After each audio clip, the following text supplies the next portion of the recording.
70% of American farmers say they cannot afford the fertilizer they need for this planting season.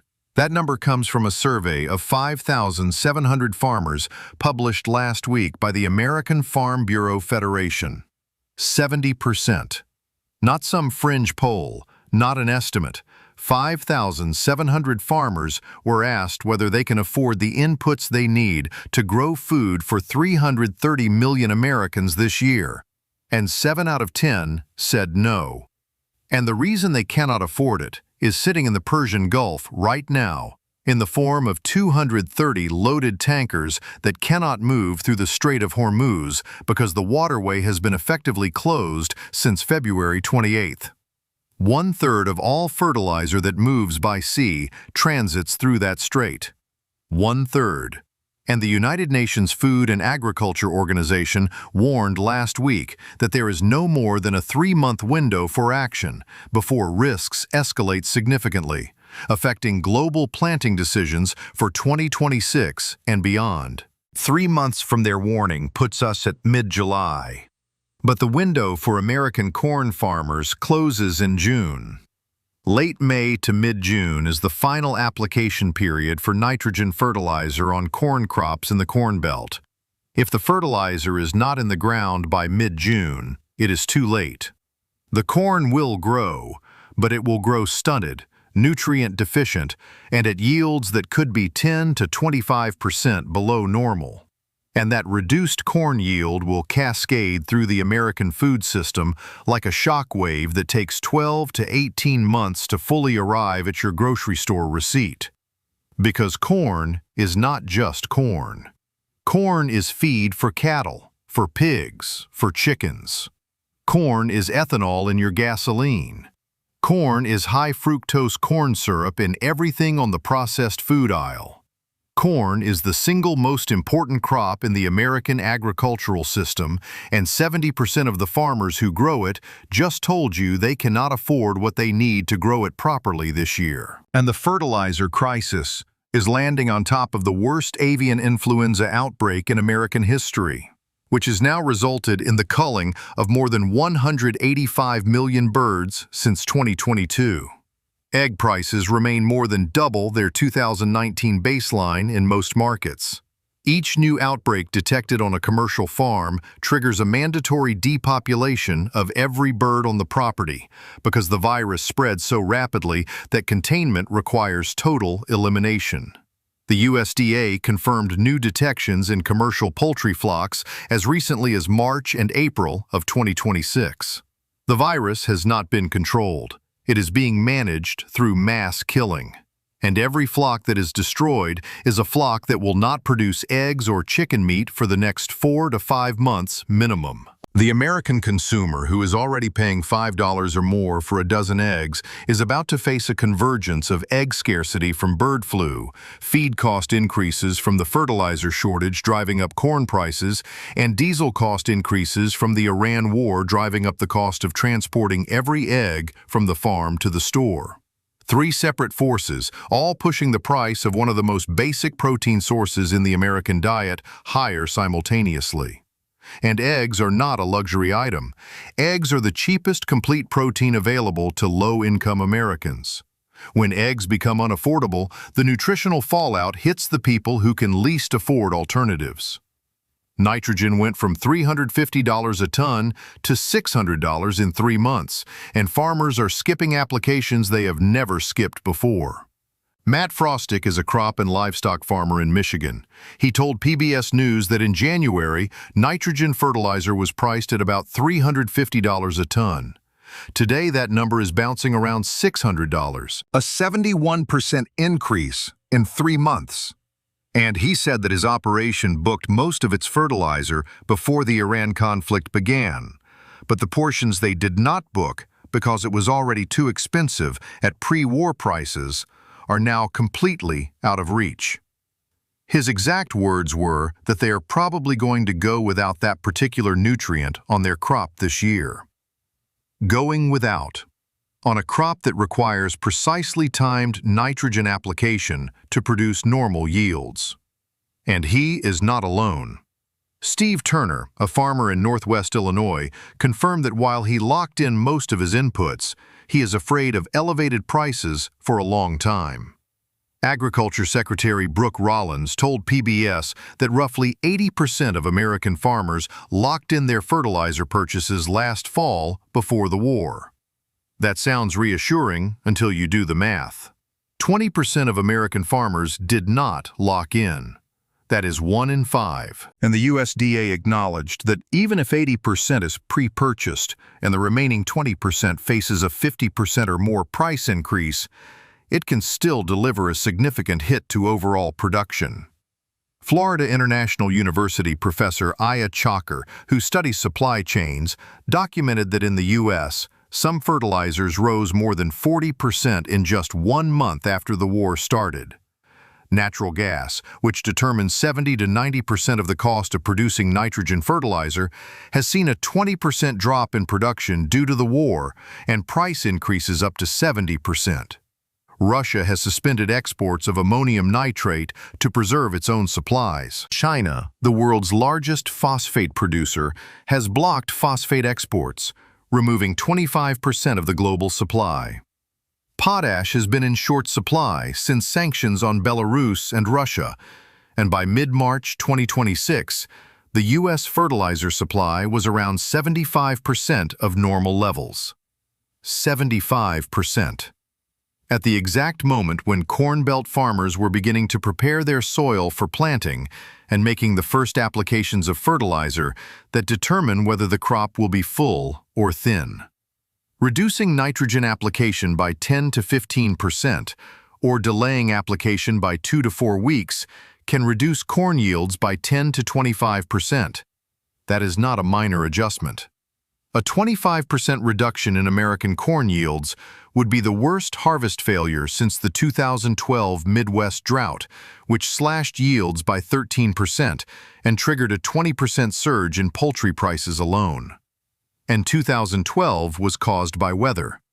This is caused by war, by trade restrictions, and by the closure of a waterway that carries 1/3 of the world's seaborne fertilizer.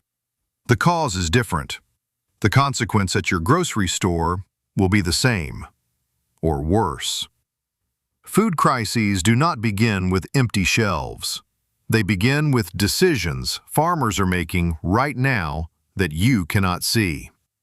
Foreign Policy published an analysis 5 days ago that opened with a sentence every American needs to read.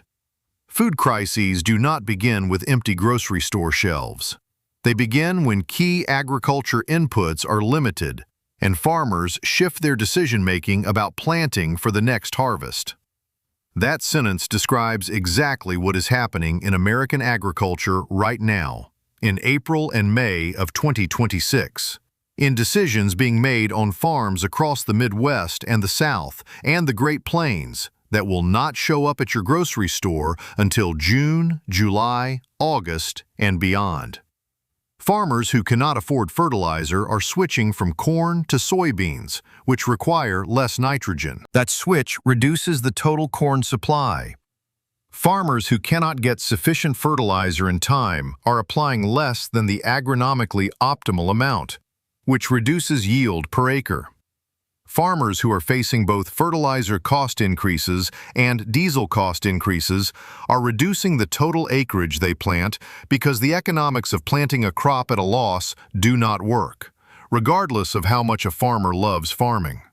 And the livestock producers who depend on that corn for feed are watching feed costs climb toward levels that force culling decisions. When feed costs become unsustainable, producers are forced to sell or slaughter breeding animals, the cows and sows that represent the future of the food supply. The United States already went through this in 2022 when persistent drought and high costs forced producers to kill 13.3% of the national beef cow herd. The beef herd is currently at a 75-year low. It has not recovered from the 2022 culling. And now the same cost pressures that triggered the 2022 culling are returning, amplified by a war that has disrupted the fertilizer supply chain at the worst possible moment in the agricultural calendar. Fortune reported 6 days ago that a survey confirmed around 70% of farmers cannot afford the fertilizer they need.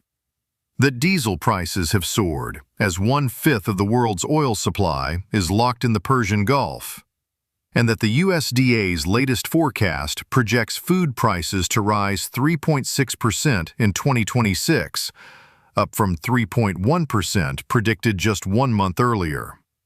And that 3.6% projection was published using data from before the full fertilizer shortage materialized. The actual number will be higher. Because the USDA does not know yet how many farmers switched crops, how many reduced application rates, how many cut acreage, and how many livestock producers began culling. Those numbers will not appear in official data until the June and July USDA crop reports. By then, the planting decisions will have been made, and the consequences will be locked in for the remainder of 2026 and into 2027. And the timing of the food price increases could not be worse for the 40 million Americans who depend on SNAP benefits. The One Big Beautiful Bill Act cut $295 billion in SNAP funding over the next decade, the largest reduction in the program's history. Benefits are being cut by approximately $100 per month for roughly 600,000 low-income households. Work requirements are being expanded to include adults aged 55 to 64 for the first time. And the state's share of SNAP administrative costs increases from 50 to 75% in fiscal year 2027, which begins October 1st. The people who depend on SNAP are about to receive less assistance at the exact moment that the food their assistance is supposed to buy becomes significantly more expensive. A $194 monthly SNAP benefit that could purchase a week and a half of groceries in 2024 will purchase approximately 5 to 6 days of groceries by the end of 2026. If food prices climb 10 to 15% above the USDA's already elevated 3.6% forecast. And tariffs add another layer. Fortune documented that while tariff pain was partially contained to specific food categories, rising fuel and fertilizer prices promise across-the-board increases that affect every item regardless of its country of origin. The tariffs that were paused during the Iran crisis could be reimposed as early as July, according to Treasury Secretary Bessent. If that happens, imported food products, packaging materials, food processing equipment parts, and refrigeration components will all see price increases layered on top of the war-driven, fertilizer-driven, drought-driven increases that are already working through the system. The American food system is absorbing simultaneous cost shocks from 4 different directions: war, weather, policy, and biology. And the consumer at the end of the chain has no leverage over any of them. Drought is spreading across American farmland at the exact moment that every other input is failing. Fortune reported this week that drought conditions are spreading across key American agricultural regions at the exact moment that fertilizer is scarce, diesel is expensive, and tariffs are adding to input costs. The drought creates a compounding effect that is worse than any individual stress. A crop that receives adequate fertilizer can tolerate moderate drought because the nutrients help the plant build deeper root systems and more efficient water usage. A crop that receives adequate water can tolerate reduced fertilizer because the plant can absorb more nutrients from the soil when moisture is sufficient. But a crop that faces both insufficient fertilizer and insufficient water is hit from 2 directions simultaneously, and the yield loss is not additive, it is multiplicative. The plant cannot compensate for one deficiency by relying on the other, because both compensating mechanisms are impaired at the same time. In 2012, a severe Midwest drought slashed corn yields by 13% and triggered feed price surges that cascaded through meat and dairy for more than a year. The current situation is worse than 2012, because in 2012, fertilizer was available and affordable. Farmers had full nutrient applications on their crops when the drought hit. The only variable was water. In 2026, farmers are facing insufficient fertilizer, insufficient water in drought-affected regions, diesel at war-elevated prices, and tariffs on imported equipment and inputs. 4 simultaneous stresses. And lingering La Niña conditions are increasing uncertainty in planting decisions across key producing regions globally. In South America, La Niña typically brings drought to southern Brazil and Argentina, reducing soybean and maize yields. In East Africa, it is associated with below-average rainfall. Those global production shortfalls will increase demand for American grain on the world market, pushing export prices higher, which pulls domestic prices higher with them. The American farmer is being squeezed from every direction. The American consumer is downstream of that squeeze, and the grocery store shelf is downstream of the consumer. The chain runs from the Strait of Hormuz to the fertilizer plant, to the farm gate, to the feedlot, to the processing plant, to the distribution center, to the shelf.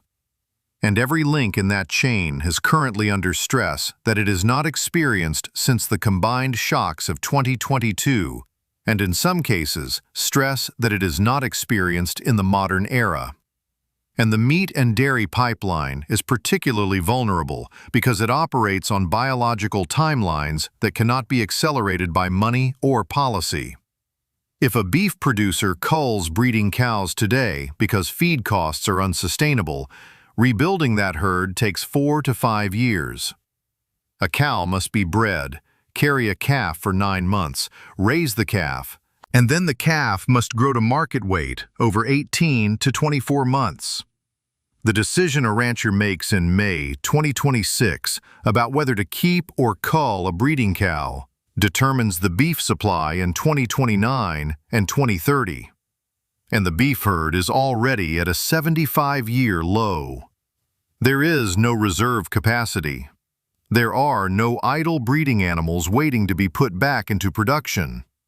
The herd was drawn down during the 2022 drought and never recovered because the economics of rebuilding during a period of elevated feed cost, elevated interest rates, and compressed margins did not pencil out. And now the feed cost pressure is returning. Corn futures are rising. Hay prices are elevated in drought-affected regions. And the rancher who survived 2022 by selling off part of the herd is being asked to absorb the same economic pressure again, with fewer animals and thinner margins. The dairy industry faces the same dynamic. Dairy cows must be bred, calved, and brought into milk production on a biological timeline that takes approximately 2 years. A dairy farmer who culls productive cows because feed costs exceed milk revenue cannot simply buy replacement animals when prices improve because every other dairy farmer made the same decision at the same time, and the replacement animals do not exist in sufficient numbers. The protein supply that Americans take for granted at the grocery store, the chicken breast, the ground beef, the gallon of milk, the dozen eggs, is produced by biological systems that require years of planning and cannot be restarted with a policy announcement. When those systems are stressed past their breaking point, the shortage that follows is not temporary. It lasts for years. And the stress being applied right now, from fertilizer costs, from diesel costs, from drought, from tariffs, from the Hormuz closure, is being applied to biological systems that are already depleted from the last round of stress in 2022. The animals that were culled then are not available now, and the animals that may be culled now will not be available in 2028. Biofuel demand is about to compete with your dinner plate for the same shrinking supply of grain. Higher oil prices create a secondary threat to the food supply that almost no one on financial television is discussing. When oil prices rise above $90 to $100 per barrel, the economics of biofuel production improve dramatically. Ethanol made from corn becomes more profitable relative to gasoline. Biodiesel made from soybeans becomes more competitive with petroleum diesel. and the agricultural commodities that were supposed to feed people and livestock are diverted into fuel production instead. The UN's FAO warned specifically about this dynamic in their assessment of the Hormuz crisis. Higher oil prices are increasing incentives to divert crops such as maize, sugar, and oilseeds toward biofuel production, tightening the balance between food and fuel. FAO economist David Laborde warned that if rising demand from biofuels starts to consume more and lower supply from reduced inputs causes production to fall, food prices will go up. That is not an opinion. That is the mathematical certainty of what happens when demand for a commodity increases while supply decreases simultaneously. And the United States mandates ethanol blending in gasoline through the Renewable Fuel Standard. Approximately 40% of the American corn crop is already dedicated to ethanol production. If corn yields decline by 10 to 25% due to the fertilizer shortage and drought, and the 40% ethanol mandate remains in place, the remaining corn available for food and feed is squeezed even further. The ethanol mandate is essentially a guaranteed buyer that competes with the food supply for a shrinking crop. And eliminating or reducing the mandate would require an act of Congress or an executive waiver, neither of which is currently being discussed. The 2026 corn crop is going to be smaller than normal. 40% of whatever it produces will go to fuel, and the remaining 60% will have to feed the livestock industry, the processed food industry, the export market, and the American dinner table. Something has to give, and history tells you exactly what gives first. The dinner table of the household that cannot afford the higher prices, the family that was already food insecure, the senior on a fixed income whose SNAP benefits are being cut by $100 per month at the exact moment that food prices are climbing. The household that was already spending 34% of its income on food, which is the threshold the USDA uses to define severe food insecurity. And the number of food insecure households in America has already climbed to 14%, according to Purdue University's Center for Food Demand Analysis, up from 12.5% the year before.